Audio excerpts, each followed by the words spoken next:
اب یہ نوٹ کر لیجئے، ہدایت و ضلالت اس دنیا میں جو مختلف حالتیں انسان پر طاری ہوتی ہیں، یا نعمتوں کی بارش ہو رہی ہے، یا تنگی ہے، فقر ہے، احتیاج ہے، دنیاوی حیثیت ہے، وجاہت ہے، یا دنیا میں گمنامی ہے، کسنوی پرست کے بھیا کس تھی، کوئی آپ کا حال ہی نہیں پوچھ رہا کہ تم ہو کون، تمہارے منہ میں کتنے دانت ہیں، یا یہ کہ دنیا میں اقتدار کی کسی مسند پر انسان بیٹھا ہے، یا یہ کہ کوئی اس کے ہاتھ میں اختیار نہیں۔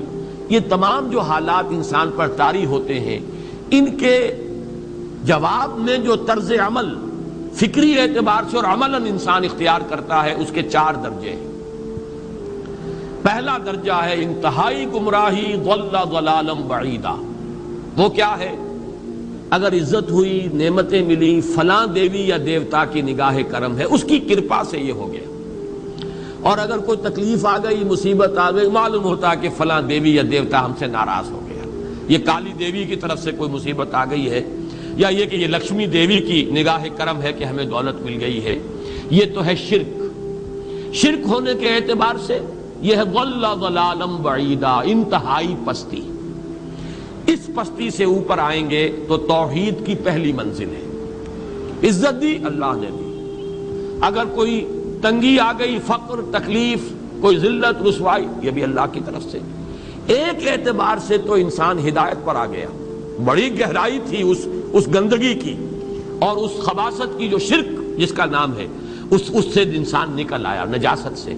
توحید تو ہے، لیکن ابھی اس میں اس کی گمراہی کا ایک ایلیمنٹ شامل ہے، اور یہ گمراہی سے جب تک آگے نہیں آئے گا، اوپر نہیں ابھرے گا، اس کا طرز عمل کیا ہوگا کہ ذرا کچھ مل گیا، عزت مل گئی، پھولے نہیں سما رہے، اب زمین پر قدم نہیں ٹک رہے، گردن اکڑ رہی ہے، کہیں محرومی ہو گئی، کوئی تکلیف آ گئی، کوئی مشقت، فقر آ گیا، اب بجھ کر رہ گئے۔